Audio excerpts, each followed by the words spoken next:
Assalamualaikum warahmatullahi wabarakatuh. Waalaikumsalam warahmatullahi wabarakatuh. Alhamdulillahirabbil alamin wassalatu wassalamu ala asyrofil mursalin sayyidina Maulana Muhammadin wa ala alihi wa sahbihi ajmain amma ba'du. Ingkang sangat kula hormati niki wonten Habib Nabil, semua keluarga besar Habib Mungtir, semua min usulihi wa furuhi sedanten ingkang kula hormati. Ingkang terhormat Habib Ahmad Bahar, Habib Ja'far Al-Attas, jadi wonten Profesor Nazaruddin, wonten Pak Muzani, wonten Mas Nusron dan ingkang kula hormati. Yang spesial, saya ini punya dua permintaan. Satu, jangan diundang lagi. Dua, saya minta maaf kalau yang ingin ngundang mohon nggak usah diteruskan. Saya akan cerita yang ilmiah. Saya terima kasih tadi sama Habib Abdullah bin Ja'far sama Ustadz Hasan Saifur Rijal. Begini, kenapa saya banyak dikutip para narasumber? Karena saya ini jenis kiai yang otoritatif. Jadi saya ini karena nggak menteri, sehingga kalau belajar itu serius sekali. Ya alhamdulillah ini ada Pak Muzani, orang yang bisa ngelantik seseorang jadi presiden. Masih punya utang satu, bisa nggak ngelantik kita jadi ahli surga? Begini kalau cerita ilmiah, nanti saya baca hadisnya. Ada kelebihan kita jadi manusia itu justru karena ketidaktahuan kita. Kita tentu hingga detik ini tidak melihat surga langsung, tidak melihat neraka langsung, apalagi melihat Allah Subhanahu wa Ta'ala. Tapi selalu ada teori, dan ini dibenarkan oleh semua ulama karena ini nas itu mansus. Geniku di antara kelebihan Rasulullah SAW adalah diutus kafatan linnas untuk semua orang. Sehingga ada orang ditanya, dengan apa kamu tahu kalau Tuhan itu satu? Orang ini dengan enteng menjawab, innal isnaini, angka 2, 3, 4 dan seterusnya. Nisbatu dzalika ilal wahid nisbatul far'i ilal asli. Jadi segampang itu nerangkan ayat qul huwallahu ahad, Allah itu satu. Karena angka itu 2, 3 sampai 1 miliar 1 triliun. Nisbatu dzalika ilal wahid nisbatul far'i ilal asli. Semua itu asal usulnya satu. Begitu juga begitu gampangnya Syekh Nawawi Al-Bantani menerangkan kenapa bismillah itu dimulai ba. Huruf hijaiyah kan alif, tapi kalau bismillah dimulai dari satu ba. Ba itu ada titik satu. Anda gambar kambing, gambar apa saja, gambar Anda entah baik entah jelek, itu tetap dimulai satu titik. Nah satu titik ini disebut nuqtatil wujud, asal usul wujud. Sebab itu kitab I'anatul Thalibin, tadi Habib Nabil cerita sanad-sanadnya Mbah Mun. Sebetulnya kalau boleh angkuh, yang berhak cerita itu saya, karena kitabnya milik saya. Tapi beliau tak kasih terus cerita, ya alhamdulillah ada penyambungnya gitu. Nanti tak kasih lagi beliau. Ya memang yang paling berat beliau karena turunannya itu. Tapi kitabnya dari saya, jadi ya satu-satu loh. Kitab I'anatul Thalibin itu dikarang oleh ulama top, namanya Sayyid Abi Bakar Syato. Beliau punya murid yang sangat terkenal di Indonesia, namanya Syekh Mahfud At-Turmusi. Syekh Mahfud ini punya murid diantaranya yang paling terkenal tentu Mbah Hashim sama Mbah Ahmad Dahlan, pendiri Muhammadiyah. Jadi kemudian kitab I'anah ini populer sekali untuk menerangkan fikih-fikih di Indonesia. Termasuk cerita bahwa wujubul jihad itu wujubul wasail lal maqasid. Jadi jihad itu wajib, itu wujubul wasail lal maqasid. Saya mencari di sarah. Sekiranya dakwah itu bisa tidak dengan jihad, dengan pengajian kayak Majelis Rasulullah, kayak Majelis Nurul Mustafa, kayak kiai-kiai kampung, itu sudah cukup karena sudah isolul maksud, orang sudah menjadi kenal Allah Subhanahu wa Ta'ala. Sebab itu ketika Sayyidina Ali diutus di beberapa peristiwa termasuk di Khaybar, Sayyidina Ali didhawuhi la ayyahdiyawu bika rajulan wahidan khairan laka min humrin na'am. Ada satu saja yang Islam karena kamu itu lebih baik daripada kemenangan. Nah, kemudian ini supaya otoritatif menghormati masjid ini, Masjid Istiqlal, masjid yang luar biasa bersejarah. Saya baca keterbatasan kita, tapi ini menjadi kelebihan. Ini hadis di Shahihul Bukhari. Nanti sebagainya saya tinggal supaya ini tadi otoritatif tadi, supaya semuanya pakai sanad.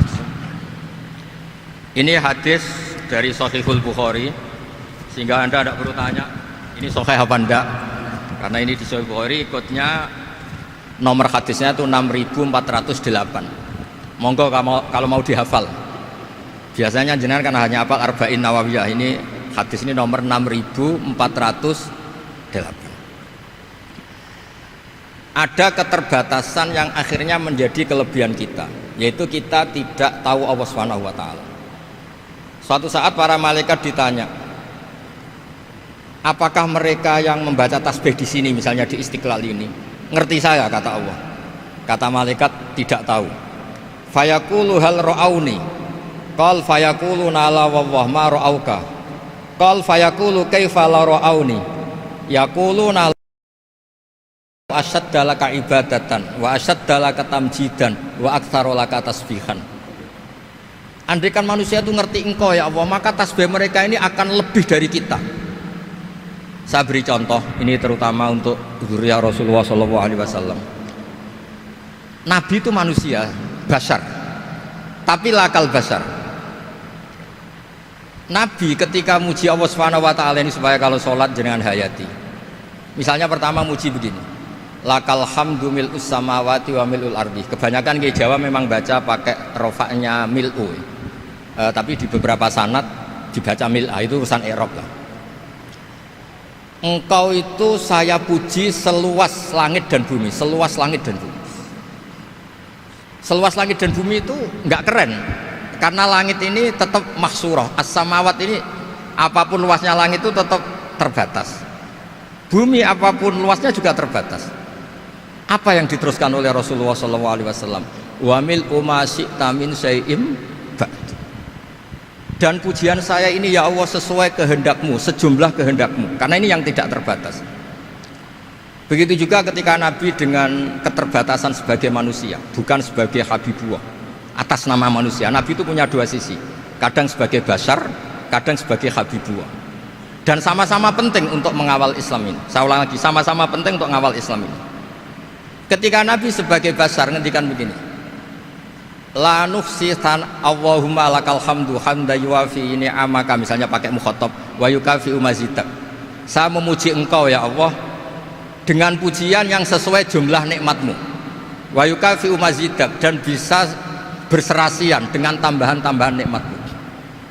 Tapi apapun luasnya nikmat itu terbatas, sehingga Nabi nambahi, la ukhsi thana'an alaika anta kama athneta ala nafsik. Saya muji ini tidak terhitung, sama sejumlah pujian yang engkau lakukan. La ukhsi atau la nukhsi thana'an alaika anta kama athneta ala nafsik. Sehingga ini kreasi-kreasi Bani Adam yang malaikat itu tidak bisa.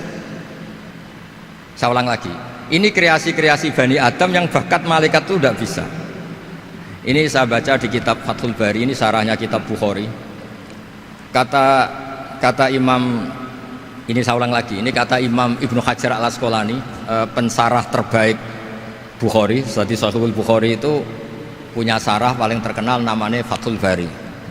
Itu gurunya Syekh Zakaria Al-Ansari. Syekh Zakaria itu dikenal sebagai Syekhul Islam. Itu berkahnya punya guru alim banget, kereng. Ibnu Hajar al-Asqalani itu kereng itu keras. Kalau muridnya tidak bisa itu keras sekali, tapi urusan ngaji saja. Terus punya murid itu pinter sekali, namanya Ibnu Hajar al-Haytami. Jadi beliau kalau mau ngaji ya susah, karena gurunya itu alim, nyuruh baca. Kalau mau ngajar ya susah, muridnya itu alim, takut salah. Jadi akhirnya pinter. Orang punya murid alim alama itu kan bingung. Makanya saya tidak suka kalau Profesor Nazar ngaji saya, nanti ngoreksi repot. Sudah gitu Islamnya beliau formal karena Menteri Agama, saya non formal. Lama-lama Islamnya beliau legal, saya ilegal. Kan jadi repot nanti. Makanya tadi tak bully, tak cocokkan. Kalau jenengan Menteri Agama sampai akhirat berarti top. Tapi kayaknya di akhirat saya yang ngelamar jadi Menteri Agama. Nggak, ini nggak penting. Ini hanya gojlokan saja supaya kelihatan bahwa menteri pun juga warga nopo Indonesia. Begini kata Ibnu Hajar Al Asqalani, ini saya baca ya supaya penghormatan saya sama Habib Umar Hafid. Saya ini baca kitab beliau khatam serius, namanya Taujihun Nabi li Mardhati Bari, yang ditulis oleh Ustadz Fahmi bin Ali bin Ubaidun. Saya baca banyak, termasuk ketika beliau punya manhaj yang tidak populer, kata beliau fala buddha antuwattina nafsaka ala annana khudamatu hadal kaun. Kamu harus yakin bahwa tugas kiai, tugas ulama itu khudamatu hadal kaun, mengkhidmati semua alam raya ini. Dan jangan pernah putus asa, misalnya melihat non muslim terus kamu putus asa, ini non muslim enggak. Bisa saja suatu saat rubbama aslama fakhasuna islamu, bisa saja dia Islam fakhasuna Islam. Nah, ini wirasah nabawiyah, karena dulu Nabi ketika dari kampung Abdi Yalil dan disakiti, malaikat Jibal itu usul supaya kampung itu dihabisi, kata Nabi apa? La bal arju ayukhrijawah min aslabihim ma ya'budu wa la yusyriku bihi syai'an. Bisa saja bapaknya masih kafir, anaknya Islam, cucu-cucunya napa? Islam. Kayak apa Nabi itu? Rojaknya Masya Allah. Nah kemudian ini kembali ke tasbih tadi. Kata Ibnu Hajar Al Asqalani, yukhadu min hadal hadis anna dzikral hasil min bani Adam a'la wa asyrafu min adzikri al hasil min al malaikah li husuli dzikril adamin ma akasratis syawaghil wa wujudis sawarif wa sudurihi fi alamil ghaibi bi khilafil malaikati fi dzalika kullih. Jadi kita ini enggak melihat Allah langsung, enggak melihat surga langsung, enggak melihat neraka langsung. Tapi cara kita zikir, wis nak wis di neraka yo nuwangis tenan.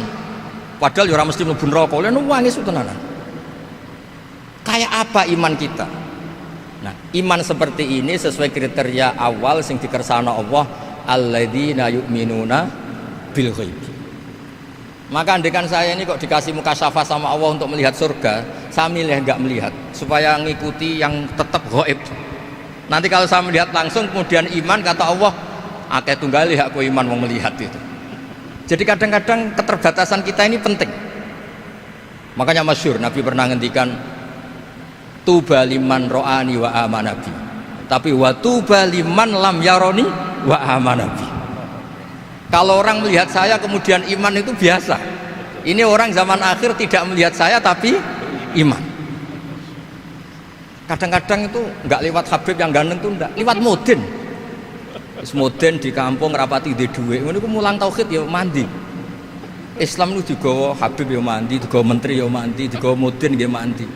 Karena Islam itu kafatal napa kafatal. Nah yang enggak dipunyai malaikat adalah tadi seperti cerita saya tentang Imam Amudi. Segampang itu. Makanya di tradisi pondoknya Mbah Maimun itu ada tradisi qaddimid dirayah ala riwayah. Logika riwayat itu penting karena itu menjadi nyaman. Ya kayak tadi, Allah itu satu. Ketika kita berpikir angka 2, 3 sampai sekian miliar, sekian triliun, nisbatu dzalika ilal wahid, nisbatul far'i ilal asl. Semua itu dibanding angka 1 adalah cabang. Gambar kayak apa ruwetnya, dinisbatkan asal usulnya mesti satu nuktoh, yaitu satu titik. Nah satu titik ini kata pengarang Ianatul Thalibin, bi kana makana wa bi yakunu maya. Nah kemudian terakhir ini enggak boleh lama-lama. Kalau lama-lama nanti sampean pinternya nyanyi saya. Jadi sudah. Tapi enggak apa-apa lah. Saya ini termasuk kiai yang sudah diundang. Ini termasuk Pak MPR, enggak boleh ngundang saya. Pak Nusron apalagi enggak boleh. Itu kalau di kampung sama saya hormat, kalau di sini kok kayak menteri gitu. Menteri betul tapi. Lah gurunya dia itu teman saya gitu. Jadi tanya ini kalau enggak percaya. Makanya kalau sama saya beliau cium tangan, saya sebetulnya ya nggak siap dicium tangan menteri itu nggak siap. Apalagi dihormati Pak Nazar nggak siap, nanti dikira minta haji malah repot. repot. Saya ini tadi bisik-bisik itu urusan ilmu tasawuf, ya ada urusannya dengan haji. Nah, cocokan. Kenapa beliau suka ilmu tasawuf? Saya kan sering lihat beliau ceramah di TV. Katanya obat Gus obat. Orang kalau belajar tasawuf kan kepenak itu. Kayak wis ahli swarga kan kepenak di tasawuf itu kan mang. Sekarang saya cerita tentang ini karena bidang yang saya tekuni. Ada kitab tentang Ulumul Quran, namanya Al-Mufradat fi Gharibil Quran, dikarang oleh Ar-Raghib Al-Asfihani. Ini kitab luar biasa. Di situ hanya cerita lafat-lafat per kata. Saya tadi sebelum kesini ngajar dulu di pondoknya Beki, Baitul Qurannya Pak Kures, karena memang saya termasuk pengajar di sana. Artinya kalau saya sering ke situ, jangan iri, memang saya termasuk pengajar di sana. Termasuk pengajar yang keren maksudnya. Keren itu artinya pakai referensi, bukan asal. Begini kata kitab itu. Rasulullah SAW itu kan punya nama Muhammad, orang yang banyak sikapnya atau semua sikapnya terpuji. Termasuk ketika sebagai manusia, sama lagi termasuk ketika sebagai apa? Manusia. Sebagai manusia aja Nabi gak pernah salah. Begini kata kitab itu. Nabi-nabi yang keren-keren itu, sama lihat di Ahaditsus Syafa'ah, itu masih egois. Ketika ada haulul mauqif, ada prahara mauqif, itu semua Nabi bilang nafsi, nafsi, nafsi, nafsi. Ketika dimintai syafaat bilang nafsi, nafsi. Tapi Rasulullah SAW itu beliau ngendikan ummati, ummati. Dan beliau ketika dimintai syafaat, kata beliau, sudah, analah, saya bisa memberi syafaat. Kata beliau, fa'akhirru lillahi ta'ala sajidan fayaqulu li ya Muhammad irfa' ra'sa wasal tu'tah wasfa'tu syaffa'. Kayak apa hebatnya Rasulullah SAW? Umumnya para nabi melihat akhirat itu sudah akhir dari semua amal. Itu menurut Nabi Muhammad gak keren. Allah itu gak bisa didikte akhirat. Allah itu Tuhan, tetap yaf'alu ma yasha. Jadi gak bisa misalnya sudah akhirat orang nyuwun sewu terus tanya, ya Rasulullah ini sudah akhirat kok jenengan sujud bareng ini gimana? Ini sudah nggak darul amal tapi ini darul jaza. Tidak bisa. Akhirat nggak bisa dibatasi. Karena akhirat nggak bisa membatasi Allah, Nabi tetap dengan rileksnya minta sama Allah. Fa ahmaduhu bima hamida allamani ya rabbi. Kemudian saat itu saya muji-muji Allah dengan pujian yang luar biasa. Terus kata kitab itu, fa Muhammadun Ahmadu min ghairihi. Makanya beliau punya nama Ahmad. Ahmad itu afal tafdil, bukan fi'il mudhari' waqi' mutakallim. Ini pernah madrasah dulu di Kutsian. Tamat terus. Beliau kalau di rumah hormatnya enggak kayak tadi, lebih dari itu. Tadi di sini pejabat terus. Sembrono ya di sini itu kenapa itu. Ya tapi enggak apa-apa itu. Tadi sudah dipuji, akhlaknya baik, apa-apa baik, alhamdulillah. Fa Muhammadun Ahmadu min ghairihi. Ketika para nabi gak bisa muji Allah di mahsyar, bahkan mereka itu nyuwun sewu egois, hanya mikir diri sendiri, nafsi-nafsi. Rasulullah Muhammad ini punya nyali untuk muji Allah dan tetap mengajukan permohonan apa? Disebut fa Muhammadun Ahmadu min ghairihi. Sampeyan lihat di Bukhari, di Muslim. Fa Ahmadu fi mahamida allamaniha rabbi. Tetap muji-muji Allah. Bukti bahwa teori saya benar dan otoritatif adalah yang nggak bisa hilang di surga itu juga wiridan. Ketika kita masuk surga, apa kita kegiatannya? Da'wahum fiha subhanakallahumma wa tahiyyatuhum fiha salam wa akhiru da'wahum alhamdulillahi rabbil alamin. Nah, kemudian ini juga yang terus kemudian dinyatakan al-baqiyatus sholihat. Ini kalimat-kalimat yang abadi. Karena apa? Di dunia ya kita bilang subhanallah alhamdulillah, di akhirat dia bilang subhanallah. Kayak apa kerennya kita sebagai Bani Adam. Nah, makanya disebut alladzina yu'minuna bil ghaibi. Wong tidak melihat Allah, tidak melihat surga, tidak melihat neraka, tapi iman kita ini kayak iman sing musyahadah. Iman sing hakul yakin, ainul yakin. Kenapa demikian? Ya karena tadi kita diajari terus menerus oleh Rasulullah SAW. Yang terakhir saya cerita mukjizat. Ini juga terkait dengan betapa mudahnya hadaddin ini di logika, dicerna. Kata Rasulullah SAW, sabda Nabi di hadis, saya ulang lagi ini hadis sahih di bab awal Fadailul Quran di Sahihul Bukhari.